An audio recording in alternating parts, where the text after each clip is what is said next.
ఓం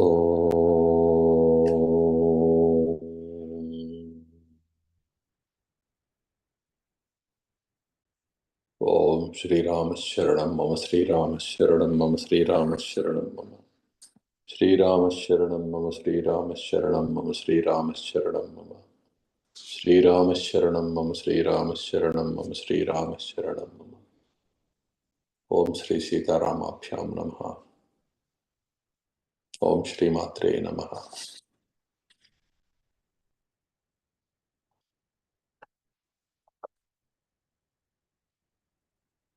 నిన్న సావిత్రీదేవి ఉపాఖ్యానంలో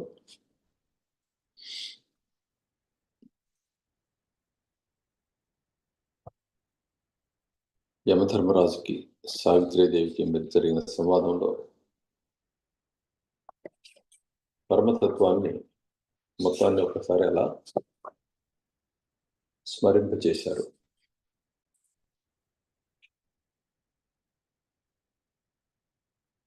నిన్న చాలాసార్లు మీరు వినుంటారు. విన్న వాళ్ళకి సంశయాలు ఏమైనా ఉంటే కనుక చేయవెత్తండి.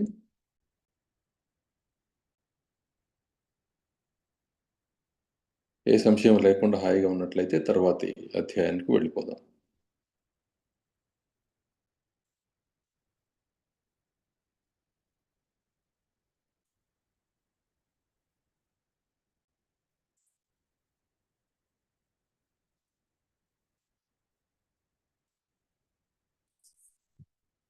శ్రీనిధి.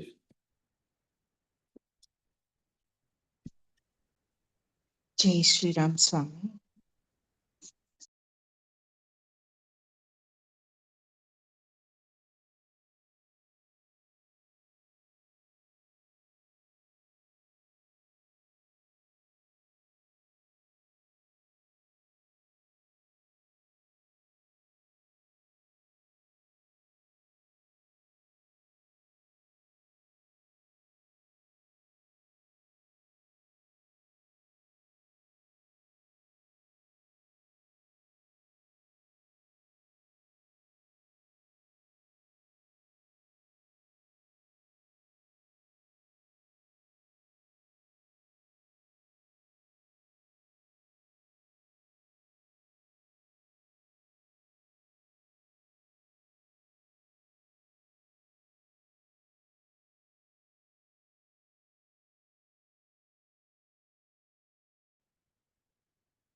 కర్మవృక్ష ధారకము అంటే ఏమర్థం చేసుకున్నావు?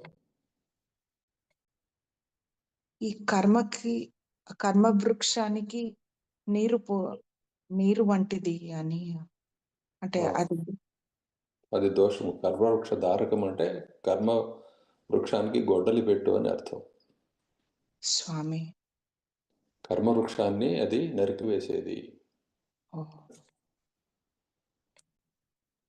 కర్మ బ్రహ్మదేవుడి నుంచి ఉత్పన్నమైంది. బ్రహ్మదేవుడు చెప్పిన విధానం కాకుండా మరొక విధానం వికర్మ అని చెప్పబడుతూ ఉన్నది. బ్రహ్మదేవుడు చెప్పిన కర్మని శుద్ధి కోసం అవలంబిస్తూ తత్ఫలాన్ని పరమేశ్వర అర్పణం చేయటం ఏదైతే ఉందో, శ్రీదేవి అర్పణం చేయటం ఏదైతే ఉందో, అది అకర్మ అని చెప్పబడుతూ ఉన్నది.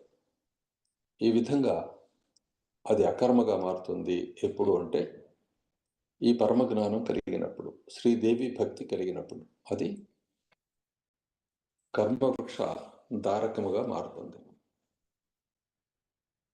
ఇది దీనికి సమాధానం. అర్థమైందా?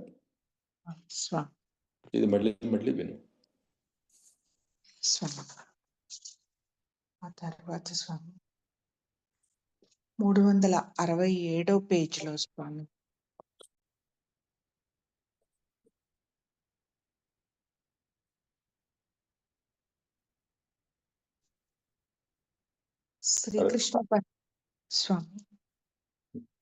శ్రీకృష్ణ పరమాత్మ కనురెప్ప వేయుటచే ప్రళయం సంభవించును. అతడు శయనించిన మీదట సృష్టి మరల మొదలగును అని ఉన్నది స్వామి. ఇది అలానే చదివాను స్వామి. అయితే శయనించిన మీదట సృష్టి మరల మొదలగును అనేది అర్థం కాలేదు స్వామి. దీన్ని ఇక్కడ అనువాదకుని యొక్క ఉద్దేశం ఏంటంటే ఆయన శయనించి మేలుకొనిన తర్వాత అని, అంటే ఆ శయన కార్యక్రమం పూర్తి అయిన తర్వాత అని. స్వామి అంటే ఆయన ఎప్పుడు మేలు కాంచితే అప్పుడు పునఃసృష్టి కలుగుతుంది అని చెప్పి చెబుతున్నారు. దాన్ని అలా అర్థం చేసుకోవాలి. అతడు శయనించిన మీదట, అతడు తిన్న మీదట, అతడు వెళ్ళిన మీదట పని జరుగును అన్నట్లుగా. స్వామి క్లియర్ అయిందా? క్లియర్ అయింది స్వామి. అది ఈ ఇంకొకటి స్వామి, ఈ సృష్టిలో అనేక బ్రహ్మాండాలు ఉన్నాయని అలా మేము స్వామివారి దగ్గర నుంచి నేర్చుకున్నాం స్వామి. ఈ బ్రహ్మాండాలన్నిటిలో కాలం ఒకేలాగా నడుస్తుందా స్వామి? ఎందుకంటే బ్రహ్మదేవునికి 100 ఏండ్లు నిండగానే సృష్టి సూత్రం తెగును అన్నారు స్వామి. అంటే అన్ని బ్రహ్మాండాల యందు సృష్టి ప్రళయాలనేవి ఏకకాలంలో జరుగుతాయా స్వామి? వైయక్తిక ప్రళయము, బ్రహ్మ ప్రళయం అని 2 రకాల ప్రళయాలు ఉంటాయి. వైయక్తిక ప్రళయం అంటే ఆయా వ్యక్తులు, ఆయా జీవులు వాళ్ళ కర్మ పరిపాకాన్ని బట్టి వాళ్ళు సిద్ధి పొందడం ఏదైతే ఉందో అది వైయక్తిక ప్రళయం. అది మరణం రూపంలో ఉండొచ్చు, లేకపోతే ముక్తి రూపంలో ఉండొచ్చు. మరణం రూపంలో ఉంటే పునర్జన్మ కలుగుతుంది, ముక్తి రూపంలో ఉంటే బ్రహ్మైక్యత కలుగుతుంది. ఇక బ్రహ్మ ప్రళయం అంటే బ్రహ్మదేవుని పూర్ణమైన ఆయుష్ పూర్ణమైన తర్వాత బ్రహ్మదేవుడు కృష్ణ భగవానుల్లో లీనమవటము, లేకపోతే కృష్ణ పరమాత్మగా మాత్రమే ఉండడము, తన కేవల స్థితిని చేరటం ఏదైతే ఉందో దాన్ని బ్రహ్మ ప్రళయము అనే పేరుతో చెప్తాం. బ్రహ్మ సృష్టి అంతర్గతమైన, లేకపోతే బ్రహ్మ ఆయుష్లో ఆయన జీవిత కాలంలో అంతర్గతంగా ఉద్భవిస్తున్న అసంఖ్యాకమైన బ్రహ్మాండాలు ఏవైతే ఉన్నాయో అవి వైయక్తికమైనవి కాబట్టి ఆయా జీవుల యొక్క కర్మ అనుభవ కారణం చేత ఎలా ఉండాలో అలా ఉంటూ వాళ్ళకి ఎక్కడికక్కడ సృష్టి ప్రళయాలు అనుభవానికి వస్తూ ఉన్నాయి. కాల ప్రమాణం అనేది బ్రహ్మాండంలో మనుష్యలోకము, దేవలోకము, బ్రహ్మలోకము, శివలోకము ఇత్యాది వాటిలో వేరువేరుగా ఉంది. ప్రతి బ్రహ్మాండంలోనూ ఈ లోకాలన్నీ ఉంటాయి. ఎక్కడికక్కడ కాల విభాగం అనేది మారిపోతూ ఉంటుంది. కానీ అన్నీ కలగలిపి ఇవన్నీ బ్రహ్మదేవుని ప్రకృతిలోని కాలానికి వశమై ఉంటాయి. కానీ ఎక్కడికక్కడ దీర్ఘకాలము, అలానే చాలా కొంచెమైనా హ్రస్వంగా ఉండే కాలము, ఈ రెండు కూడాను అనుభవానికి వస్తూ ఉంటాయి. కాలం అనేది అనుభూతి మాత్రమే. ఇది సమానాల కాదా అని చెప్పడానికి ఆ ప్రత్యేకమైన బ్రహ్మాండాన్ని రిఫర్ చేసినప్పుడు చెప్పుకోవడానికి వీలవుతుంది. కానీ ఒక బ్రహ్మాండాన్ని నుంచి మరొక బ్రహ్మాండానికి పోల్చడం అనేది సరైనది కాదు. ఇది మళ్ళీ మళ్ళీ విను, అర్థమవుతుంది. స్వామి నెక్స్ట్.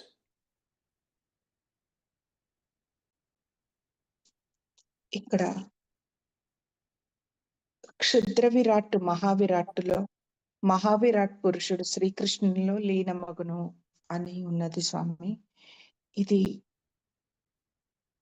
త్రిమూర్తి స్వరూపమైన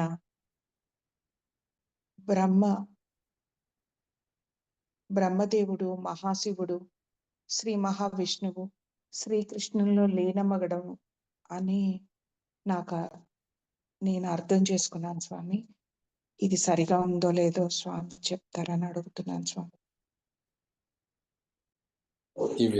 ఈ విరాట్టులు బ్రహ్మ విష్ణు మహేశ్వరులు, పంచమహాభూతాలు, పంచతన్మాత్రలు, ఇంద్రియములు, ఇంద్రియ విషయములు, స్థూలత్వము, సూక్ష్మత్వము, ఈ సర్వము ఆ అనుభవం అంతటిలో కూడా దేవత్వము, మనుష్యత్వము, రాక్షసత్వము అంటే లేకపోతే ఆసురి తత్వము, వీటన్నిటిలో కూడాను కారణము కార్యము అనేవి కనిపిస్తూ ఉంటాయి. కార్యము మరొక దానికి కారణంగా మారకుండా తన మూల కారణాన్ని ఆశ్రయించటమే క్షుద్ర విరాట్ మహావిరాట్టులో లీనమవడం. ఈ విధంగా ఒకదానికి ఒకటి సూక్ష్మమై స్థూలమై ఉంటూ ఉన్నాయి కాబట్టి స్థూలత్వం అంతరించి సూక్ష్మత్వంలోగా మారడం, ఆ సూక్ష్మత్వం క్రమంగా అది కూడా పోయి కేవలంగా మిగలటం ఏదైతే ఉందో ఇది ఈ వర్ణన యొక్క రహస్యం, సారం. కాబట్టి ఏది దేని నుంచి ఉదయించిందో దానిలోకి కలిసిపోవటాన్ని ఈ విరాట్ స్వరూప లయ ప్రతిపాదనగా తెలుసుకోండి. కార్యం కారణంగా పరిణమించడం, తిరిగి వెనక్కి తిరోగమనం చెందడం ఏదైతే ఉందో దాన్నే ఈ ప్రళయంగా ఇక్కడ వర్ణించారు. నిజానికి ఏది ఉత్పన్నం కాలేదు, ఏది లయం కావడం లేదు.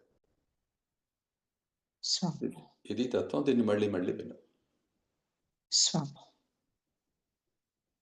ఇక్కడ ఇంకొకటి స్వామి, చివరకు శ్రీకృష్ణుడును ప్రాకృత ప్రళయమున లీనుడగును, ఇట్లు శ్రీకృష్ణుడు మూల ప్రకృతియు ఒక్కటి కాగా పరాశక్తి మిగులును అన్నారు స్వామి.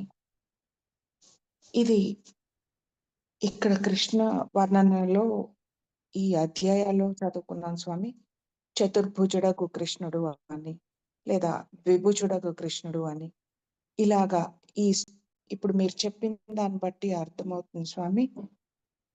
ఈ స్థూల భావన అంతా కూడా ఆ మూల భావన అరూపత్వంలో కలిసిపోయి అరూపంగా మిగలటమే ఈ కృష్ణుడు మూల ప్రకృతియు ఒక్కటి కాగా పరాశక్తి మిగులును అనేది అనుకోవచ్చునా స్వామి?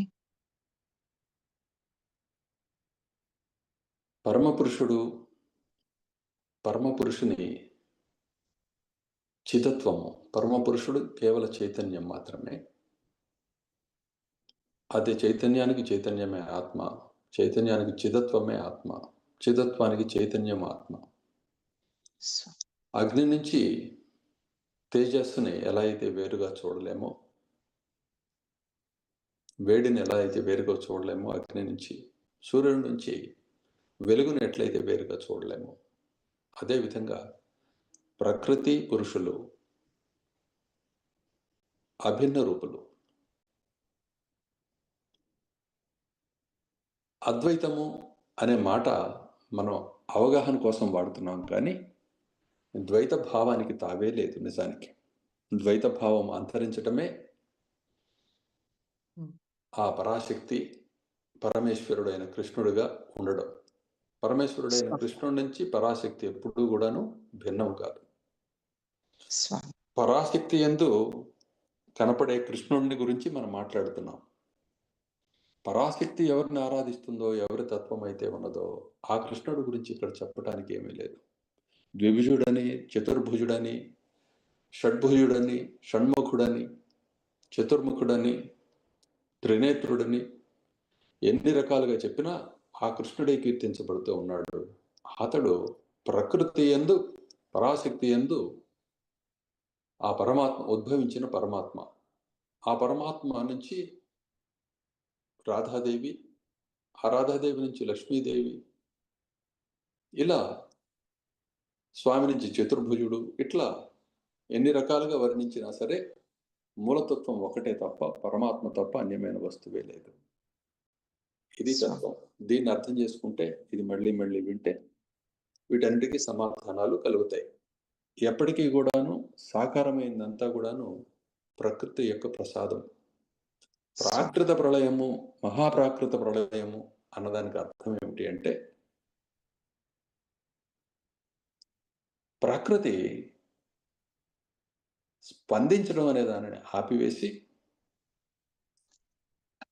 స్వామిగా ఉండటం ఏదైతే ఉందో అదే ప్రాకృత ప్రళయం. ఈ ప్రాకృత ప్రళయమే ఎక్కడికక్కడ ఆ భ్రాంతిలో కూడా, మిథ్యా అనుభవంలో కూడా, లేకపోతే ఆత్మానుభవంలో కూడా ఎక్కడికక్కడ వేరువేరుగా కనిపిస్తూ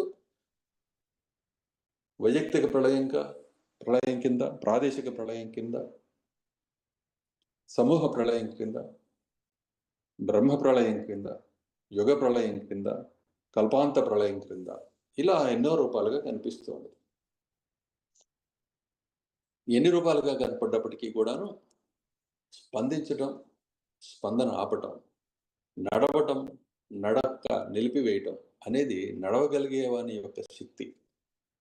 నడక లేని వాని శక్తి కాదు అది, నడవగలిగే వాని యొక్క శక్తి. నడవగలిగే వాని యొక్క ఇచ్చను అనుసరించి దాన్నే కన్నురెప్ప తెరవటం అంటాం. అప్పుడు సృష్టి అనుభవం కలుగుతుంది. ఈ అనుభవం అంతా పరమ ప్రకృతి, పరాశక్తి యొక్క అనుగ్రహం. ఆ పరాశక్తి యందు తన్ను తాను చూసుకోవడం కోసం పరమాత్మ కృష్ణుడే వచ్చాడు. పరాప్రకృతి కృష్ణుడికి వేరు, అసలు స్వామికి వేరు కాదు, పరతత్వానికి, పరబ్రహ్మానికి. ఈ కృష్ణుడే పరబ్రహ్మము. ఆ కృష్ణుని ప్రాణాధిష్టాన దేవి అయిన ఆ రాధాదేవియే పరాశక్తి. పరాశక్తి ఎందే ఈ రెండు కలుగుతున్నాయి. నేనై ఉన్న నీ ఉనికి నౌనందుగాక, నీలో నేను నన్ను చూడ నిన్ను కొలుచుగాక. ఈ సూత్రం ఇదే. నీ రూపము నామమ్ము నేనవుదుగాక, కలనై నిన్ను అలరింప కథనవుదుగాక అనేది. ఇది అర్థమైతే ఈ అధ్యాయం అంతా కూడా అర్థమైనట్లే. ఇది మళ్ళీ మళ్ళీ విను. నెక్స్ట్.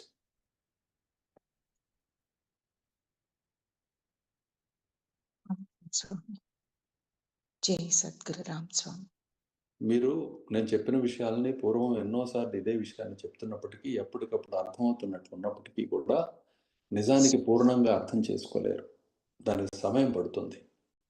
ప్రతిసారి కూడా తృప్తి కలుగుతుంది. కాకపోతే ఇది ఇందులో ఉండే చాలా చిత్రమైన గమ్మత్తు,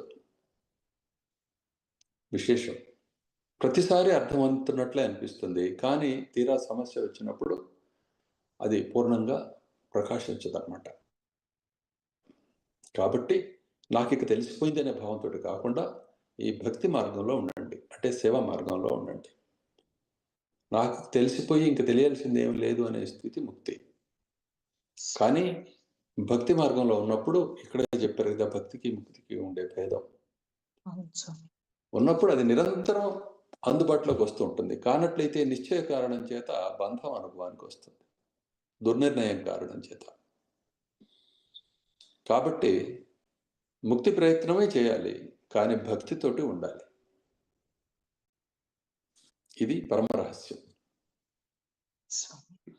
అర్థమవుతుంది కదా స్వామి? బోధపడుతుంది స్వామి. సో ఇప్పుడు మన సంభాషణని మళ్ళీ మళ్ళీ విను, ఇంకా బాధపడుతుంది. ఓకే స్వామి. స్వామి. శ్రీనివాస్. జై సద్గురు రామ్ స్వామి. అన్మ్యూట్ చేసుకో శ్రీనివాస్. జై శ్రీరామ్ స్వామి. జై సద్గురు రామ్ స్వామి. ప్రణవాలు స్వామి. స్వామి, సావిత్రిదేవి యమధర్మరాజుల వారిని దేవి భక్తి ముక్తి సాధనములకు మూల కారణము దాని స్వరూపాన్ని వివరించమని అడిగారు స్వామి. దానికి యమధర్మరాజుల వారు దాన్ని వివరించడానికి సాక్షాత్తు బ్రహ్మదేవుల వారికి కూడా సాధ్యపడదని చెబుతూ ముక్తి 4 విధములుగా అని, ముక్తి కంటే భక్తి గొప్పదని చెప్పారు స్వామి. స్వామి, భక్తి అంటే విభాగమని, ముందుగా అనేకత్వాన్ని పరిహరించి కేవలం ద్వైతం ద్వారా కేవల ద్వైతం ఆశ్రయించి తాను తన స్వామి అనే భావాన్ని ధారణ చేస్తూ తద్వారా ఏకత్వాన్ని సాధించాలి, అదే కైవల్యం అని ఇప్పటివరకు నేను విన్నదాన్ని బట్టి నా బుద్ధికి అట్లా తోస్తుంది స్వామి. మరి ఇక్కడ భక్తిలో సేవ ఉన్నది, ముక్తిలో సేవ లేదు అని అన్నారు స్వామి. ఇప్పుడు భక్తి ద్వారా కేవలత్వాన్ని సాధించిన తర్వాత ఇక అక్కడ సేవ చేసేది ఎవరు? సేవింపబడేవారు ఎవరు? అదే నాకు అర్థం కాలేదు స్వామి. దాన్ని వివరించవలసిందిగా జ్ఞాన ప్రదాతలైన గురుదేవుల వారిని కైమూడ్చి వేడుకుంటున్నాను స్వామి. జై శ్రీరామ్ స్వామి. భక్తి యందు భ్రాంతి లేనట్లయితే అది కైవల్య తుల్యమే. భక్తి యందు భ్రాంతి మిగిలి ఉన్నట్లయితే సేవ ఉంటుంది కానీ ముక్తి అనుభవం ఉండదు. స్వామి. భక్తుడు ముక్తుడు కాడని కాదు ఇక్కడ అర్థం. ఆ. భక్తుడు పరమజ్ఞానంతో ఉన్నప్పుడే నిజమైన భక్తుడు కాగలుగుతాడు. ఆ. జ్ఞానం లేనిదే భక్తి రాదు. ఆహా. ఆ భక్తి అజ్ఞానంతో కూడిన స్వార్థంతో వచ్చిన భక్తి. పరమ కైవల్య జ్ఞానం ఏదైతే ఉందో, నిర్మల శుద్ధ సత్వజ్ఞానం, శుద్ధ సత్వం స్వరూపమైన జ్ఞానం ఏదైతే ఉందో, ఆ. ఆ జ్ఞానం కలిగిన వాడు భక్తుడై ఉన్నప్పుడు అతడు ముక్తుడే, భక్తుడే. రాధాదేవి నిరంతరం కృష్ణుడిని ఆరాధిస్తూ ఉంటుంది. కృష్ణుడు నిరంతరం రాధాదేవిని ఆరాధిస్తూ ఉంటాడు. వారిద్దరూ ఒకరి సేవలో ఒకరు ఉన్నారు, ఒకరినొకరు సేవిస్తున్నారు. సేవించడం అంటే అనుభవిస్తున్నారు అని, పూజ చేస్తున్నారు, ఆరాధిస్తున్నారని రెండు అర్థాలు ఉంటాయి. అర్థమవుతుందా? అర్థమవుతుంది. కాబట్టి ఎవడు నిజమైన భక్తుడో అతడు ముక్తుడే. కానీ నాకు ముక్తి చాలు, భక్తి వద్దు అన్నవాడికి ఎటువంటి స్థితి ఉంటుందంటే, ఇప్పుడు కృష్ణుని యొక్క ఆ రెప్ప పాటు ఏదైతే ఉందో అది ప్రళయం, సమస్తానికి ప్రళయం అని చెబుతున్నారు కదా. అప్పుడు ఇక్కడ సేవనం ఆగిపోయింది. అది ముక్తి స్వరూపం. అర్థమైందా? కన్ను తెరవటంతో మరలా భక్తి మొదలవుతూ ఉన్నది. అంటే ఏంటి? సృష్టి మొదలవుతూ ఉన్నది. రాధాకృష్ణులు కనపడుతూ ఉన్నారు, సేవ మొదలవుతూ ఉన్నది, భక్తి మొదలవుతూ ఉన్నది. రాధాకృష్ణుల్లో పరమజ్ఞానం, పరమస్పృహయే ఉంటుంది కాబట్టి అక్కడ భక్తి కనపడుతున్నా అది ముక్తి స్వరూపమే. దీన్ని అర్థం చేసుకో. అట్లానే మీరు ప్రశ్నలు వేసేటప్పుడు ఏం చేస్తారంటే, సహజంగా ఏం చేస్తుంటారంటే, మీకు అవగాహనకు అందింది మీరు ఇలా చెప్పారు అని చెప్పి కన్ఫర్మ్ చేస్తూ చెప్తారు. అది పొరపాటు. చెప్పినప్పుడు నాకు ఇలా అర్థమైందని చెప్పాలి, కానీ మీరు ఇలా చెప్పారు అని చెప్పి నువ్వు కన్ఫర్మ్ చేస్తే అది గురువుకు దోషాన్ని ఆపాదించినట్లు అవుతుంది బోధకు.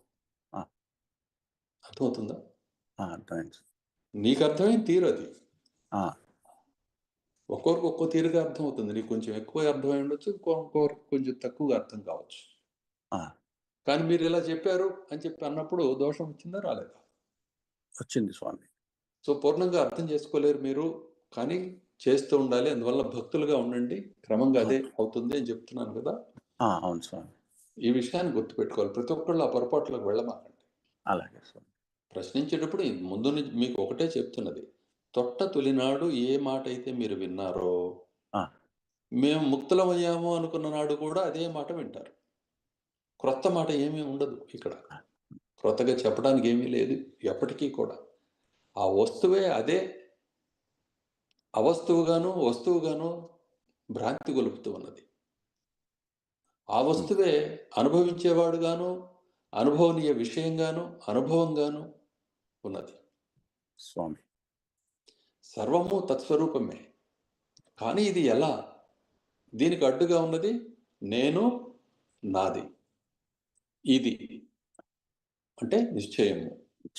ఇది అనే నిశ్చయం, ఇదిలా ఉన్నది అన్నది, ఇదే అడ్డుగా ఉన్నది.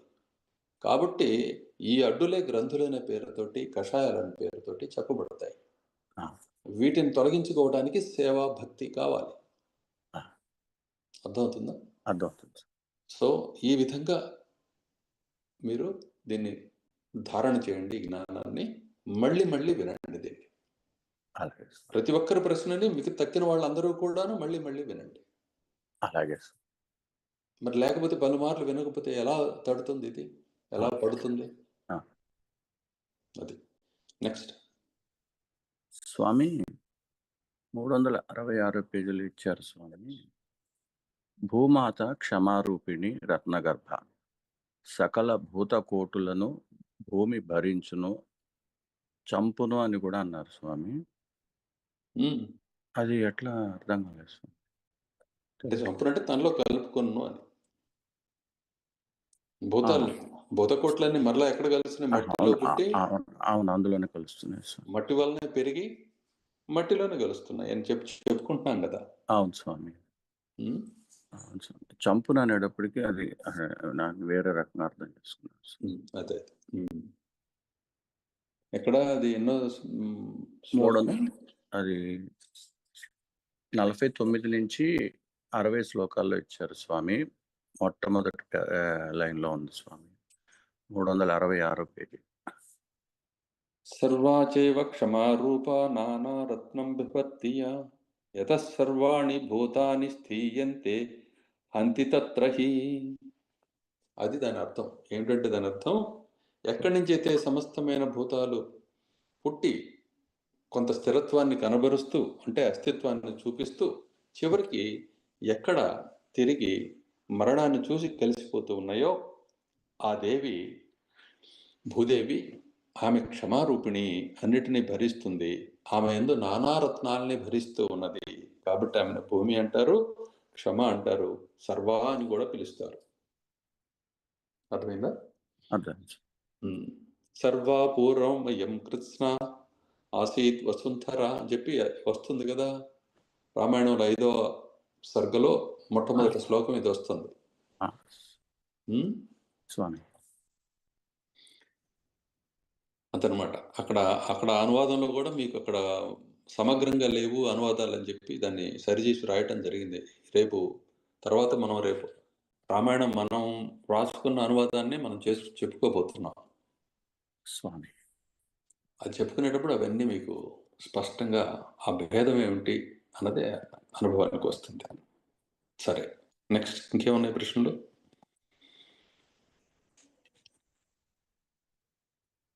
స్వామి, ఇప్పుడు ఇక్కడ యమధర్మరాజుల వారు చెప్తూ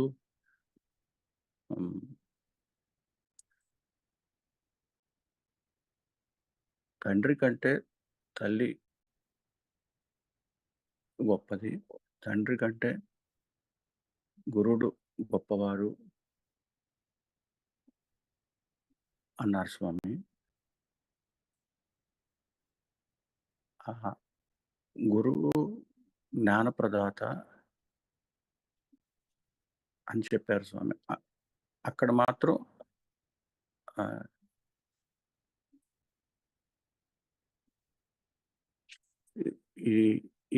అక్కడ తండ్రి కంటే తల్లి 100 రెట్లు గొప్ప, తండ్రి కంటే గురుడు 100 రెట్లు గొప్ప, గురుడు జ్ఞాన ప్రదాత అని అక్కడ మాత్రం సంఖ్య చెప్పలేదు స్వామి.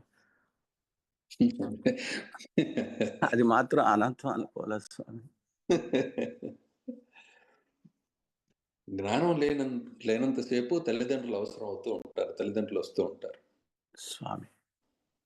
జ్ఞానం కలిగిన తర్వాత రాధాకృష్ణులే తల్లిదండ్రులు అవుతారు, లేకపోతే రాధాకృష్ణులే ఆత్మస్వరూపులు అవుతారు. అర్థమవుతుందా? దీన్ని కలిగించేది ఎవరు? గురువు కదా. అవును స్వామి. ఆ స్థితి కలగడంతో మరి జన్మావసరం అనేది తీరిపోతూ ఉన్నది కాబట్టి గురువు అంతకంటే కూడా ఎక్కువని చెప్పిన తర్వాత ఎన్ని సంఖ్యలు ఎక్కువైతే కోటికి 1 రూపాయి తగ్గినట్టే, కోటి కానట్టే.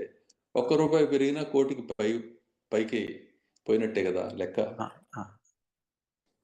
కాబట్టి ఆ విధంగా తీసుకో. ఆ లెక్కలు ఇప్పుడు 100 రెట్లు అక్కడ ఏముండదు, అది ఒక వర్ణన మాత్రమే. అది అర్థమైంది, ఇదేం తూకం వేసేది కాదు. సరే, ఓకే, నెక్స్ట్. స్వామి, ఇప్పుడు ఇట్లాంటి చెప్తూ శివ భగవాన్ల వారికి తెలియదు, బ్రహ్మదేవుల వారికి తెలియదు, విష్ణు భగవాన్ల వారికి తెలియదు అని చెప్పారు స్వామి. అట్లానే ఇంకా కొన్ని ఉదాహరణలు కూడా చెప్పారు. మరి గురు బ్రహ్మ, గురు విష్ణు, గురుదేవో మహేశ్వర, గురు సాక్షాత్ పరబ్రహ్మ తస్మై శ్రీ గురవే నమః అని ఏ పని చేసినా మొదట స్మరించి చేస్తున్నాము స్వామి. ఇప్పుడు ఆ పరబ్రహ్మమే సాక్షాత్తు కృష్ణ స్వరూపుడు అని భావన అని అనుకోవాలా స్వామి? నువ్వేమడిగావు ప్రశ్న? గురు సాక్షాత్ పరబ్రహ్మ అన్నారు కదా స్వామి. అది నన్ను ఎక్కడ మొదలు పెట్టావు, ఎక్కడికి వెళ్ళావు, ఏమడిగావు నువ్వు?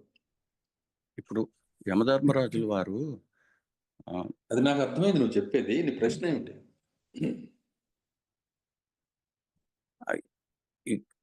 ఇప్పుడు విష్ణుమూర్తుల వారు వర్ణించలేరు, చెప్పలేరు. శివభగవానుల వారు చెప్పలేరు, బ్రహ్మదేవుల వారు చెప్పలేరు. చెప్పేవాళ్ళు ఎవరు అనే ఒక ఆలోచన స్వామి. అందుకని గురు బ్రహ్మ, గురు విష్ణు, గురుదేవు మహేశ్వర, గురు సాక్షాత్ పరబ్రహ్మ తస్మై శ్రీ గురువే నమః అని చదువుతున్నాను స్వామి. ఆ పరబ్రహ్మమే దీనికి సమాధానం చెప్తారని అనుకోవాలా స్వామి?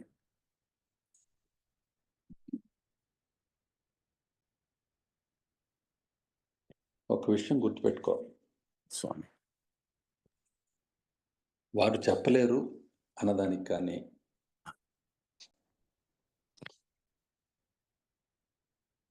చెప్పడానికి ఎవరు లేరని చెప్పడానికి కానీ దాని అర్థం ఏమిటి అంటే,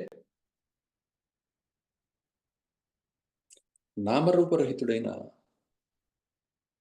తోడే లేని స్వామిని గురించి చెప్పడానికి ఎవరైనా పూనుకుంటే అది ఆశ్చర్యకరమైన విషయం. అది ఎప్పటికీ పూర్తి కాదు. శ్రీదేవికే తన గురించి తనలో ఏమున్నాయో చెప్పడానికి వల్ల కాదనగా వీళ్ళందరికీ ఎలా అవుతుంది? బ్రహ్మదేవుడు మనందరికంటే కొంత మెరుగ్గా చెప్పగలుగుతాడు అంతే. ఆకాశానికి తన వైశాల్యం ఎంతో తానేం చెప్పగలుగుతుంది? తనలో ఉండే వస్తువులను తాను ఏమి లెక్క పెడుతుంది? తనకు తెలిసే ఉన్నప్పటికీ అవన్నీ కూడాను అది అనంతంగా పెరిగిపోతూ ఉన్న తన వైశాల్యాన్ని ఏమని వర్ణిస్తుంది అని చెప్పి ఈ అధ్యాయంలోనే చదువుకున్నారుగా. చదువుకున్నాను స్వామి. కాబట్టి దీని అర్థం ఏమిటి? ఎప్పుడైతే నీవు నీ గురించి చెప్పడం మొదలుపెట్టావో నువ్వు రెండో వాడిగా మారిపోతున్నావు. ఎప్పుడు రెండో వాడిగా అయ్యావో నీ అనంతత్వాన్ని ఎంతకాలమని వర్ణిస్తావు? అందువల్ల 1000 తెల్ల ఆదిశేషుడైనా, 4 ముఖాల బ్రహ్మదేవుడైనా, అట్లానే 6 ముఖాల కుమారస్వామి అయినా, ఎవరైనా సరే మూడు కళ్ళతోటి చూసే శివభగవానుడైనా ఎవరి వల్ల కూడా ఇది అయ్యే పని కాదు. దేవి వల్ల కూడా కాదు ఆ తత్వాన్ని, దేవి గురించి చెప్పడం అనేది అని చెప్పి యమధర్మరాజు మనకి చెప్పడం అనేది ఆయన తత్వాన్ని మనకు విశదీకరించడం లేదని కాదు అర్థం. ఇది అనంతమైనది, ఎవరికి వాళ్ళ ఆత్మస్వరూపంలో ఉన్నది ఇది. ఆ విషయం అర్థం చేసుకుంటే చాలు అని చెప్పి చెప్పటం దాని ఉద్దేశం. ఎవరు చెప్పలేరు అన్నదానికి అర్థం అది.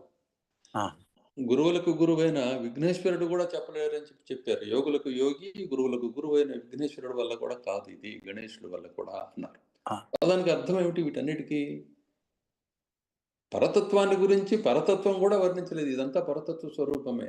యమధర్మరాజు అయినా, సావిత్రిదేవైనా, అక్కడ సత్యవంతుడైనా, మృత్యువైనా, బ్రహ్మ విష్ణు మహేశ్వరులైనా సర్వము తత్స్వరూపమే. కాబట్టి తన స్వరూపాన్ని తానే వర్ణించడం అనేది కూడా కుదిరే పని కాదు. ఎవరికి వర్ణించి చెబుతున్నాడు? ఎంతని వర్ణిస్తాడు? ఎలా నిర్ణయిస్తాడు?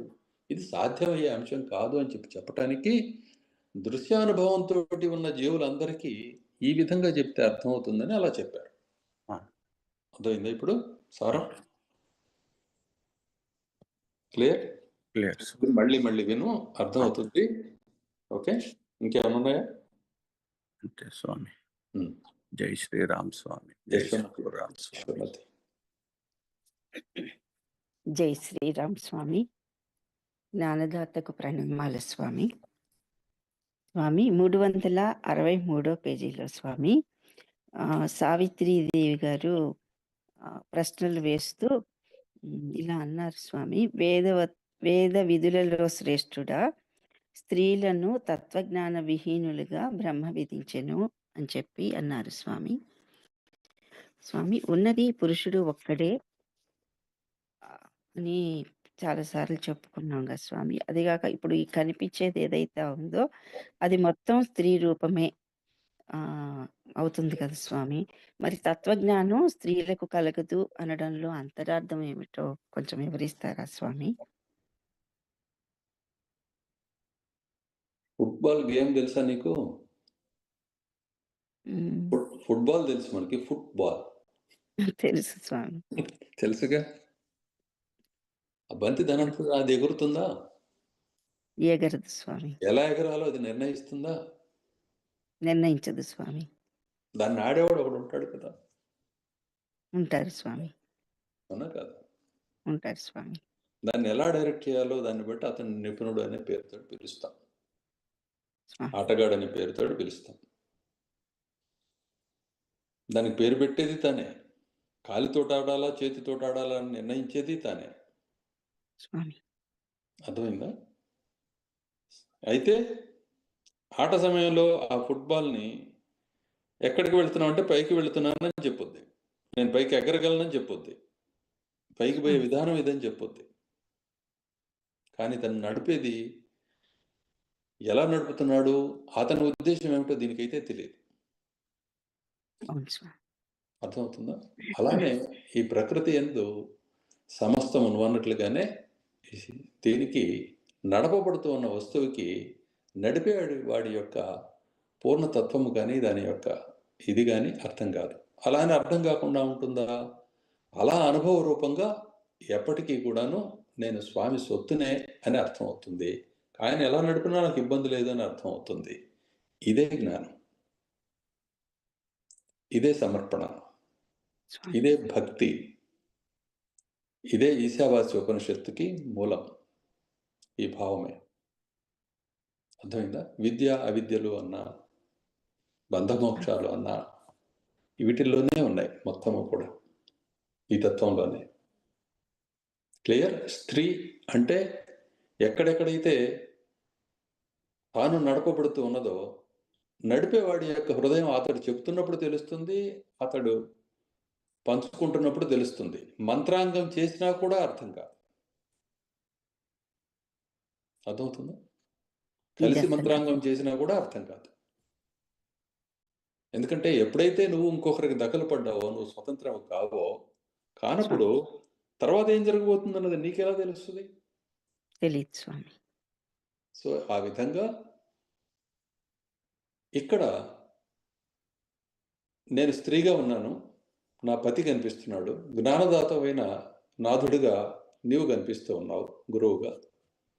కాబట్టి భూలోకంలో సత్యవంతుడిని సేవిస్తూ పరబ్రహ్మోపాసన చేయటం అనేది నేను చేయవలసిన పని. ఇదిగో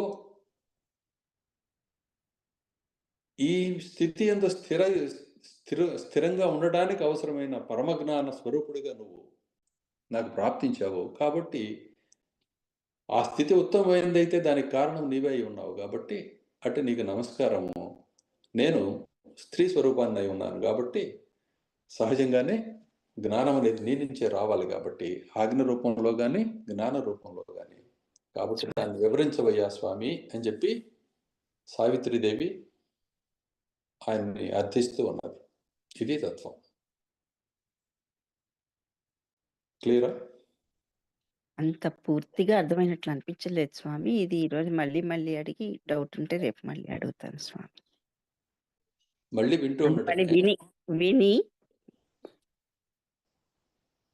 ఒకవేళ క్లియర్ కాకపోతే మళ్ళీ రేపు ఒకసారి అడుగుతాను స్వామి. నెక్స్ట్.